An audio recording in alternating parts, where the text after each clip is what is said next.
That way you can stay near the slide. I see why. Anyways, hello everyone. My name is Jonathan Gardner. I am a 21-year-old self-advocate, decision maker who happens to have autism. I am also a homeschool graduate, cancer survivor, ambassador for Operation House Call through the ARC of Massachusetts, Foodie Fellow for the Doug Foodie Jr. Foundation for Autism, co-chair for Massachusetts Support Decision Making Coalition, and board member of Mass Advocates for Children. So I'm a very busy man. All right. So why is Operation House Call important to me? Operation House Call is important to me because it allows me to share my experiences. Just gonna take this. It's just the slides on here. Easier for me. Where was I? Because it allows me to share my experiences in hope that others can learn from them. Because I believe the best way we can all learn is through storytelling. And through that, for example, I think all of you have stories of reasons why you want to become doctors, nurses, and all that stuff. Same thing for us as patients. We have stories of why we're there. And I believe that everyone deserves the very best healthcare. Through my experiences, I've various situations before, during, and after my cancer diagnosis. Some were good and some were bad. But through those experiences, I learned the importance of life. And through that I learned that everyone's life matters. This is my friend and fellow co-teacher, Jared. Jared has some rare condition and is non-verbal, but his life is as important as mine and yours. So, back to me. My cancer journey. So, one day, me and my mom were out for daily walks, and suddenly my leg started to hurt. For some reason, we thought it was a Charlie horse or like a sprained ankle, but we continued moving on. That very one moment changed our lives because that pain would not go away. And we tried many options, but things would not work. Eventually, we had to go to a doctor, and we did. Then another, and a couple of others. One even told my mom to take me to a psychiatrist because they thought the pain was in my leg. As you can see, I mean, not in my leg, my head. As you can see, that was my leg during those times. You could clearly see one is bigger than the other. And redder. I wish I told that doctor, because they never really directly talked to me, they always talked to my mother. I wish I told that doctor, show me I'm crazy, don't just say it. Anyways, by the grace of God, we found a doctor who looked me right in the eyes and told me she did not know what was wrong with me, but was going to try her hardest to find out. It took a total of 3 MRIs because the first 2, I couldn't sit still because of so much pain in my back. It felt like I was getting stabbed multiple times. I kept telling the clinicians, but they kept dismissing it because they saw the word autism like the previous doctors and just assumed it was that. Eventually, I was able to just knock me out for the test. And that is when I found out I had Ewing sarcoma, a rare, fast-growing cancer. That entire thing took a total of 5 months. 5 months where I could have been getting care. If the doctors looked past the fact that I had a disability and looked at me as a human being and looked past the disability, they could have seen potentially what was going on and gotten me the treatment sooner. And the light picture. So, when I met my oncologist, here's the thing about cancer, I don't know if some of you know. Basically, this is how it goes. You get diagnosed, and you're gonna get treatments. That's how fast it is. So, with all that quickness and chaos things, we're kind of plan makers in my family, so we decided to try to make a plan. The plan was simple. My mom and dad and I would go, and if the information was too much for me, we would wheel me out because I was in the wheelchair at the time, and then the doctor would explain everything to my mom and dad, and then I would be wheeled back in, and my mom would, with the help of the doctor, will explain everything. Sounds like a great plan, right? Just a couple of itsy-bitsy problems. One, it was the height of COVID. 2, you can probably imagine visitor restrictions. And 3, we forgot to tell the doctor. So, with that, we go there, and my mom had to convince everyone about why all of us need to go in there, and had to explain support decision making. I'll explain that at the end. I just want to get through the story so that way I don't get off my train of thought. So we go in there after a lot of stuff, and then explaining to the doctor why my parents had to be there as well, since I was over 18, which is also one of the problems I forgot to mention. But yeah, though, eventually the information got too much, and I had to leave. And you can probably imagine Hitler and all that stuff being an issue. But after a small amount of, well, after some convincing, the doctor decided to take a huge leap of faith on me and decided to let me go out and process all the information, then be willed back, which I can never be eternally more grateful for. And then after that, my mom, with the help of my mom, he was able to explain everything to me, and from there we started a great partnership together. Now I hear you saying, what is this magical thing known as supported decision making? Well, supported decision making is an alternative to guardianship where it puts the person, me, in more control of my life. Think of it like how a company is run, where I'm the CEO of my company and I could pick my supporters or let them go. For example, Mom, your support is not needed now, I can handle that. Oh, you want me to... I'm using that as an example, stay up there. I'm lazy, I didn't sleep well. But yeah, that's just the perfect example of that. I can fire and hire whoever I want as long as they accept to be hired, I should say. But I can fire anyone at my own leisure. Did I cover everything for that one? Yeah, you did great. All right. Oh, I'm sorry. I'm slacking. Go ahead, Steve. I'll deduct your pay. There's no payment in sport decision making. I'm free. So, why is supported decision making so important to me? And the word important a lot. So, supported decision making, I do believe actually saved my life. When I was 6 months into chemotherapy and 31 days into radiation, well, through radiation around that time, I came home one day, and my body and mind were feeling horrible and hopeless. I ran up into my room and just started bawling my eyes out. Eventually, Mom came in and asked me what was wrong. After a small amount of ranting and all that stuff, I just told her, I don't care what happens to me. I just want it to stop, even because of the tumor to kill me. My mom had to leave the room and process all the information that I said. But when she came back, she didn't come back as my mom. She didn't come back as Nancy Gardner. She came back as my support person. She said to me, Jonathan, I do not know what the answer to this all is, but if you can put your faith in me, I'm going to try my hardest to find out. Through there, we were able to contact my medical team, and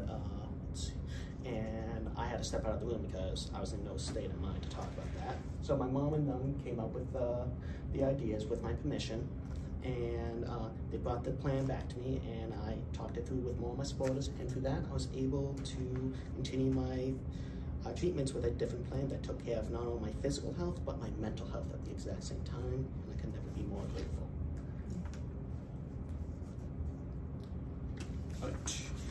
This one.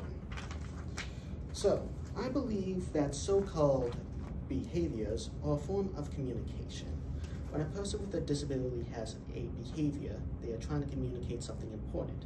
For example, your story with the thrash, with the messing and everything, it was for a rash, for example. Or for example, with my story that I'm about to share, I couldn't talk because I was in a lot of pain. So give me a second. I want to make sure that I'm going into this in the right order. Do I just go into it? Go ahead, yeah. Yeah. Okay. So I woke up one day, in the middle of the night or middle of the morning, I guess you can call it. And my heart's going boom, boom, boom, boom, boom. I'm thinking to myself, am I about to die because I'm having a heart attack? And I woke my mom up and I said, I think I'm having a heart attack here. So through there, we woke up my father and we all went to the hospital with the ambulance and everything. We're just gonna fast forward a bit because it's not really important to the story. So we get to the main hospital, and from there we get there and I'm like, okay, finally I'm gonna get the treatment I need. I'm gonna be able to go home tonight. I'm gonna be able to sleep this all off. Then the nurse comes in. Comes up real nice and close. I'm just going to simulate this all for you people. Comes up and says, in this exact tone, "Hi." And I'm like, oh no. So here's the thing. I'm in a lot of pain and I can't talk because of that pain. So I have to have my mom help me out with that as my support person.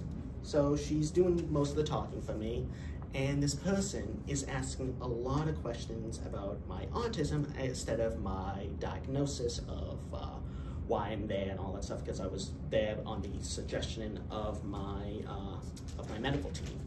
So my mom was trying to do that and stuff, but she kept asking questions about autism, and I understand you want to learn all that stuff. I mean, that's why all of you are here today, but I think there's a time and place for that when you're thinking you're having a heart attack. So after a little bit, the lady leaves, and we're sitting in that room, and we're waiting, and waiting, and waiting. You lose track after a long time while you're in there. So I'm left in for hours, and I think we can all admit at this point my mom was probably getting very irritated.